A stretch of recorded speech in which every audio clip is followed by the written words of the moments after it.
On a freezing winter day in the city, a young black shoeshine boy wandered the streets, trying to survive on the corner. When he found a wallet left behind at a cafe, he chose to return it to its owner, a wealthy man. Despite being accused and humiliated, he held on to his kindness. But that very act would change his life forever when the man came back and made a life-altering decision. Before we dive in this story, let us know where you're watching from. We love to hear your thoughts. It was a bitter winter morning in the heart of the city, where the sun struggled to break through the gray clouds and the cold wind bit through the coats of early risers. A small, old-fashioned coffee shop sat quietly on the corner of 9th and Main, its windows slightly fogged, the wooden sign above the door creaking gently in the wind. Businessmen in long coats sipped espresso, typing furiously on laptops. A woman in designer heels scrolled through her phone, glancing up only to wrinkle her nose as someone passed too close. The street, though busy, held a particular stillness, a quiet detachment, like no one really saw each other. From across the block came a boy, no older than 12, with skin dark as roasted chestnuts and eyes too tired for someone so young. His name was Langston. He wore a patchy, oversized jacket zipped halfway up over a torn sweatshirt, and the hem of his pants had long since frayed. A wooden shoeshine box, hand-painted and chipped with age, hung from a strap over his shoulder, bumping against his side as he walked. His shoes didn't match, one too small, the other too big, and both had long outlived their purpose. Langston moved with quiet determination, scanning the street for potential customers. He approached a man in a wool coat with shiny shoes, only to be waved off with a sharp shake of the head. A woman whispered something to her companion as she sidestepped him like he carried disease. A teenager at the bus stop scoffed. "Shoeshine? What is this, the 50S?" Before bursting into laughter. Langston didn't flinch. He'd heard it all before. He reached the coffee shop's patio and gently cleared his throat. At one of the tables sat a white man in his early 60s, dressed in a tailored navy coat, gray trousers, and a felt hat that shaded his eyes. He stirred his coffee with slow, precise motions, his face a mask of routine and control. Langston stepped forward and asked softly, "Sir, would you like a shine?" The man didn't look up. "No," he said curtly. "Is that flat and final?" Langston nodded, whispered a thank you out of habit, and backed away. He didn't leave, though. Instead, he lingered nearby, hovering around the alley's edge, still scanning the sidewalk for someone, anyone, who might give him a chance. His face betrayed no anger, only a kind of weary patience. He knew how the world saw boys like him, black, poor, wandering. Some saw trouble, some saw nothing at all. And yet, despite the stares, despite the cold, despite the silence that seemed to grow louder every time someone avoided eye contact, Langston stayed on his feet. Somewhere in this city, someone had to still believe he was more than just a shadow on the sidewalk. The sky had shifted since morning. The sharp, metallic blue of winter noon now cast harsh shadows along the sidewalk. The wind hadn't eased, and the cold felt even more bitter as Langston crouched behind the same coffee shop patio, knees pulled up beneath his chest, arms wrapped tight around his shoeshine box. He had wandered the block twice since that morning, circling familiar corners, hoping someone with dusty shoes and a bit of decency would stop. No one did. He'd made it through the day with only the crust of bread someone had tossed in his direction. His stomach ached now. Not the sharp pain of sudden hunger, but that low, dragging ache that made him feel hollow and dizzy, like the world was pulling away from him just a little. Still he watched. The old man from earlier was gone, but the table where he'd sat was still there, his coffee cup now half full and abandoned. Langston's eyes wandered lazily across the tabletop, and then they froze. A dark brown leather wallet sat wedged between the coffee cup and the saucer. It hadn't been there before. His heart jumped. Slowly, carefully, Langston stood, brushing the dust from his knees, eyes scanning the street. No one else had noticed. The wallet just sat there, like it was waiting for him. He approached it the way you approach a sleeping dog, cautious, uncertain. Reaching out, he picked it up. It was heavier than he expected, worn along the edges but clearly expensive, not like the imitation leather ones he sometimes saw in donation boxes. This one smelled of real hide and cologne. Langston hesitated for a beat, looking back toward the coffee shop door, then up and down the sidewalk. Nothing, no one. He opened it. Inside were several bills, 20s, 10s, and a few crisp hundreds folded neatly. His breath caught. It was more money than he'd seen in one place in months, maybe ever. He counted silently, lips moving just slightly. $340.00. And then some cards.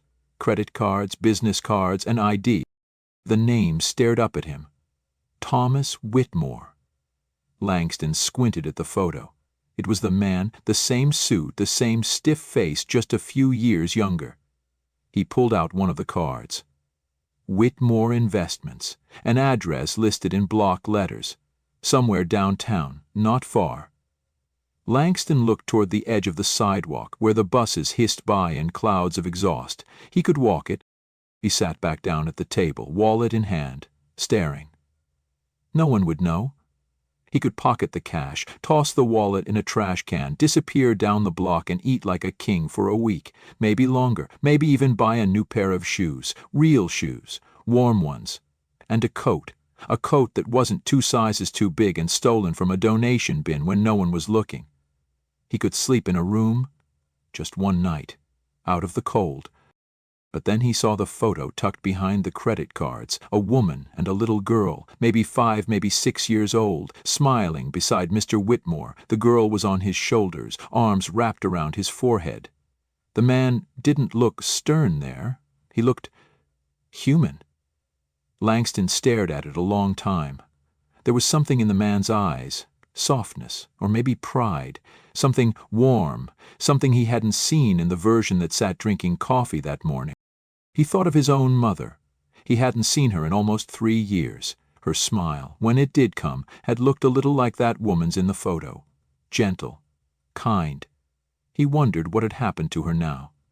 He wondered what she'd say if she saw him here, holding someone else's wallet, weighing the weight of hunger against the weight of doing the right thing. Langston stood up slowly. He tucked the wallet into his jacket, zipped it all the way up, and started walking. The streets between the coffee shop and downtown were long and gray, lined with frozen gutters and cars with fogged-up windows. He walked fast, boots scraping against the sidewalk, head down, hand clutched tightly inside his pocket around the wallet. As he passed each block, he repeated the name like a prayer. Whitmore Investments. Whitmore Investments. So he wouldn't forget. He had no phone. No Jeep, just a city map that lived in the back of his brain, stitched together from places he'd slept, begged, or been chased away from. After 20 minutes he found the building. Tall, sleek, blue glass, it rose from the sidewalk like it didn't belong to the same world he did.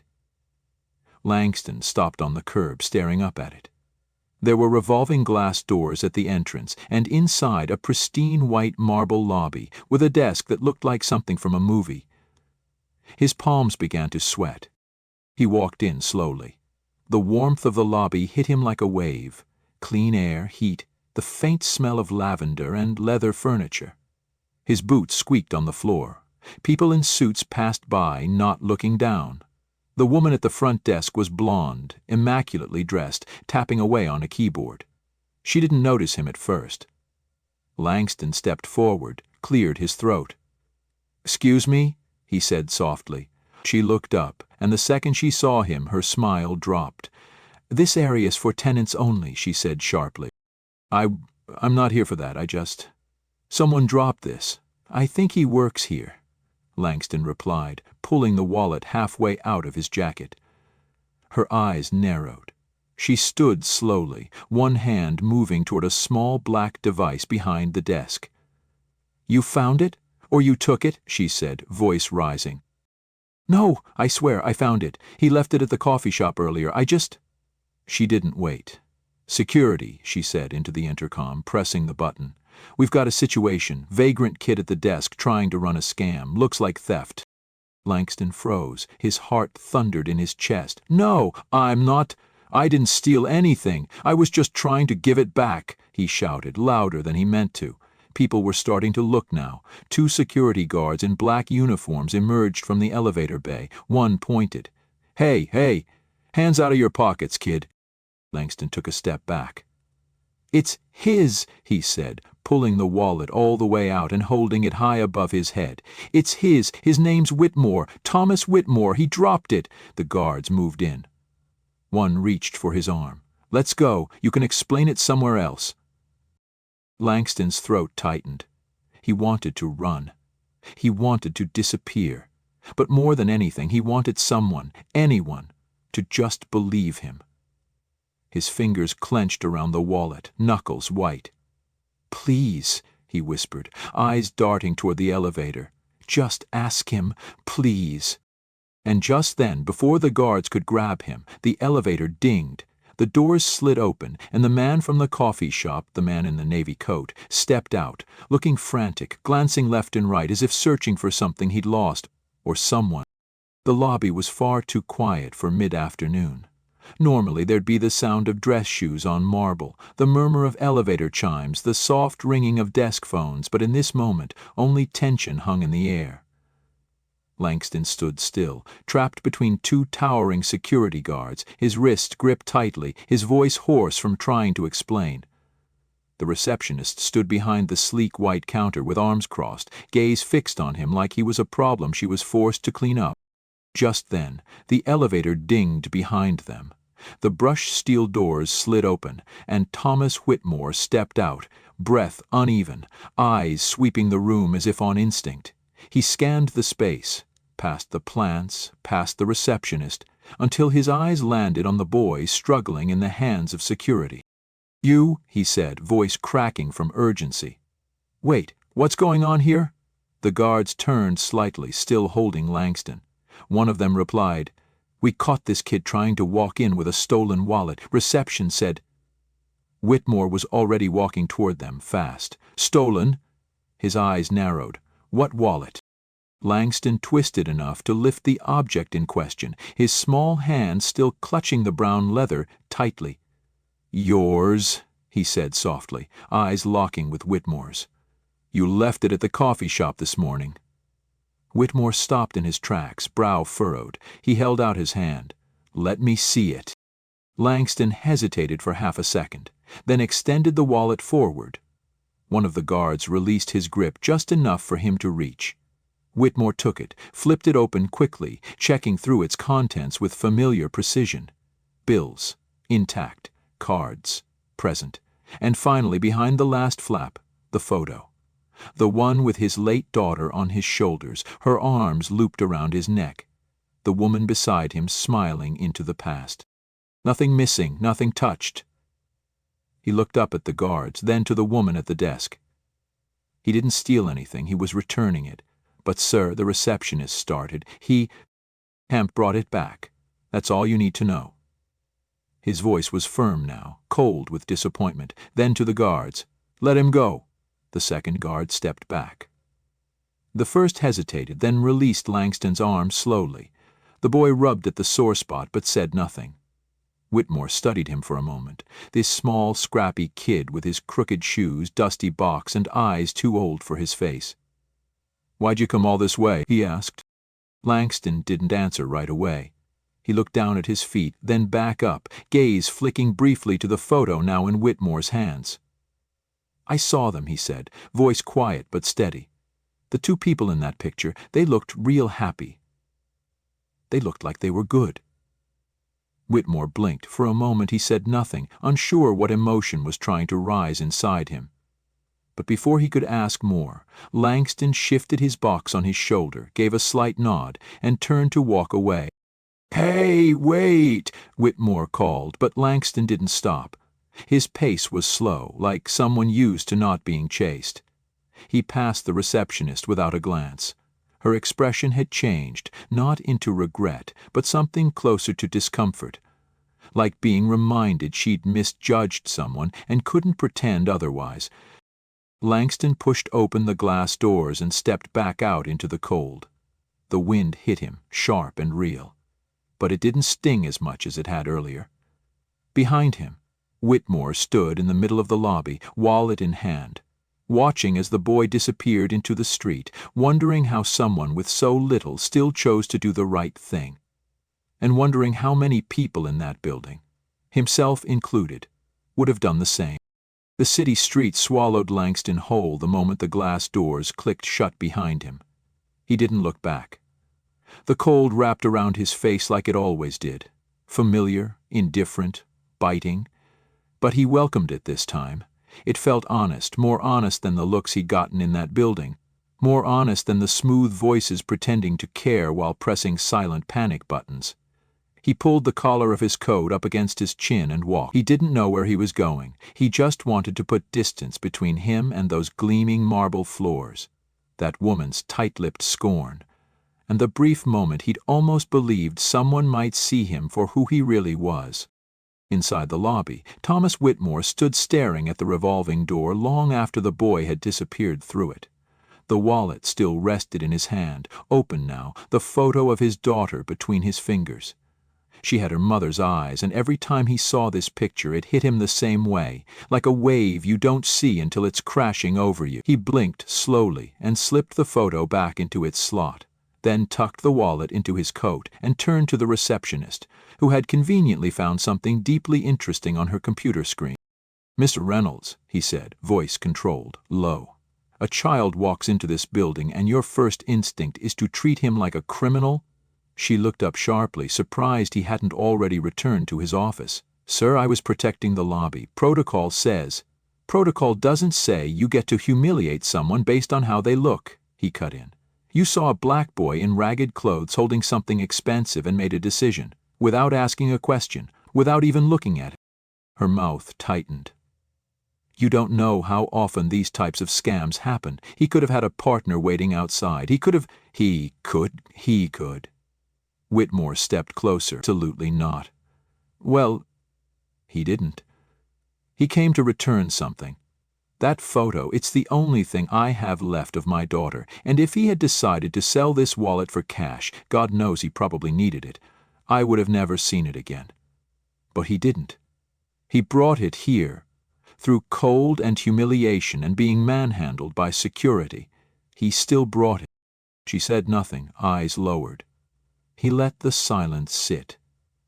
Then his tone shifted, softer now, but heavier. "What does it say about us that a kid like that expects to be treated like a thief before anyone even hears him speak?" Neither of them said anything for a long moment. People passed through the lobby, brushing by the tension like it was invisible, as they always did. Whitmore turned and walked toward the elevators, but halfway there he stopped. Something tugged at him, something unfinished. He stood in place, watching the doors stay closed, then pivoted slowly and walked toward the front entrance instead. Outside, the sidewalk was crowded with bodies trying to escape the cold. His eyes scanned the edges of the block. No Langston. He moved along the perimeter, past the coffee shop across the street where a woman wiped down outdoor tables, her breath rising in clouds. Finally he saw him, 3 storefronts down, crouched near a heating grate, back to the wall, box resting beside his knees, arms wrapped around himself like a shield. Whitmore approached quietly, not wanting to startle him.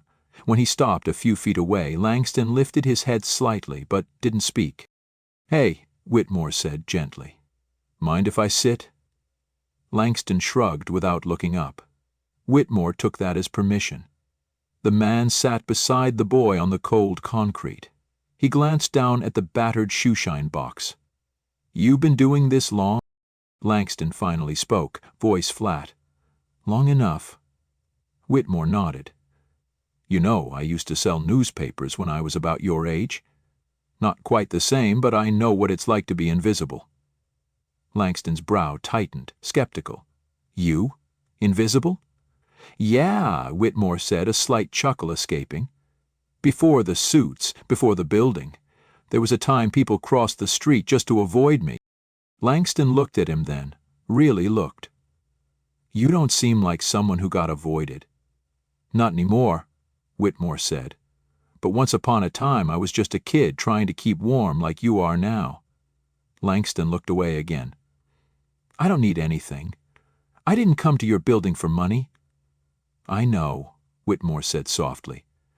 "That's what made it mean more." They sat for a while in silence, city noise pulsing around them, the distant wail of a siren blending with the hum of traffic. Finally, Whitmore pulled the wallet from his coat, opened it, and held out the photo again. "You said the people in this picture looked good. Why?" Langston stared at it for a long time.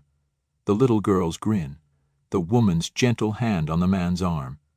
Whitmore smiling like someone who'd never had to worry about losing anything. Or maybe that's what made the smile so rare. Langston's voice was quiet when he answered. "They look like they belonged somewhere, like they had each other, that's all." Whitmore said nothing, just nodded slowly, the photo still resting between his fingers. Then Langston stood. "I gotta go," he muttered. Whitmore looked up. "You sure?" Langston nodded. "People don't like me hanging around places like this too long. Someone else'll call security." He said it not with bitterness, but a tired truth, a reality he didn't bother resenting anymore. As he picked up his box and slung it over his shoulder, Whitmore rose to his feet too. "Langston," he said. The boy turned. "Thank you?" Langston didn't smile, didn't say anything back. He just gave the smallest of nods, then turned and disappeared into the gray city, his silhouette melting into the crowd as though he had never been there at all. Whitmore stood still, wallet in hand, photo safe. But something else in him shifted, something heavier than leather and photographs. He had watched a boy walk into his life, give back what was never expected to be returned, and ask for nothing. Not a reward, not recognition, not even time. And in return, all they had offered him was suspicion. Until now. The next morning, the wind had softened, but the cold still lingered in the city's bones. Sunlight bled through the clouds in pale streaks, casting a dull silver light across the glass towers and cracked sidewalks. Thomas Whitmore sat alone in his office, high above the street, staring out the window without really seeing anything. On his desk, his phone buzzed with missed calls, a calendar packed with meetings blinked on the monitor, and a fresh report lay unread beside his elbow. But his focus remained elsewhere, on the boy who had walked away from him the day before without asking for anything, not even the decency of being heard. He turned the wallet over in his hand once again. The leather was warm now, worn familiar from the hours he'd spent holding it. He opened it slowly, let his fingers drift to the photo. His daughter with her wild hair and untamed grin, the woman who'd taught him how to love without needing control. It was strange how grief could settle into the corners of your life so quietly you forgot it was there, until something, or someone, shook it loose again. He remembered Langston's voice. They looked like they belonged somewhere. That stuck with him, not because it was poetic, but because it came from a place so raw and honest that it made the air feel heavier. Whitmore had been surrounded by wealth, by legacy, by polished names and manicured influence, but in all of that he hadn't seen a gesture as pure as what that boy had done. He returned something priceless, without promise, without protection, and was rewarded with suspicion. That wasn't just unfair, it was a failure, not just of individuals, but of systems, of himself. He stood suddenly, grabbed his coat and headed for the elevator. It didn't take him long to find the area. It wasn't a neighborhood he was used to navigating, but Langston had dropped enough unintentional clues in his speech and shoes and silences that Whitmore had figured out where to look. The blocks were narrow, brick buildings leaning into each other like old friends trying to stay warm. He asked around, politely, offered no badge of power. Just a name, a face, a quiet, "I'm looking for someone." Most people ignored him. One woman squinted suspiciously, then pointed down the alley toward a closed laundromat with a boiler vent spilling out steam. "You mean the kid with the box?" she said. "He don't cause no trouble." Whitmore followed the hint, and there he was. Langston, crouched on a piece of flattened cardboard, polishing his own shoe as if preparing for a customer that might never come. The boy didn't look up immediately, but something in his posture stiffened as he sensed a presence. When he finally glanced over, his face didn't change. "I gave the wallet back," Langston said flatly. "I know," Whitmore replied. I didn't come to ask for it again." Langston set down his brush and rose slowly, guarded. "Then what do you want?" Whitmore stepped closer, but not too close. "I wanted to ask you something, not as a businessman, as a person." Langston folded his arms. "You gonna ask if I want money? 'Cause I don't. I'm not one of those kids. No," Whitmore said. "I know you're not." There was a pause. Then, "I want to offer you something else." Langston didn't answer, but he didn't walk away either. Whitmore continued. "I live alone now, no family left, just rooms that stay too quiet and dinners I don't finish. But yesterday, you reminded me that trust isn't something that's earned by age or status. It's earned by action, and yours spoke louder than most people I know." Langston's brows furrowed. "So what are you saying?" "I'm saying," Whitmore said carefully, "that I'd like to be part of your life, if you'd let me. I don't expect you to trust me right away. I don't even expect you to say yes. But I could help. With school, with a warm place, with time, if you want it." Langston stared at him. Not with awe, not with emotion spilling out like some storybook ending. He looked tired, suspicious, like someone who'd heard promises before and seen them crack. But beneath the layers of caution was a flicker of something else, something fragile. "Why me?" he asked, almost in a whisper. "Because you chose what was right when you didn't have to," Whitmore replied. "Because you reminded me of who I used to be before the world made me forget." Langston looked down at his hands.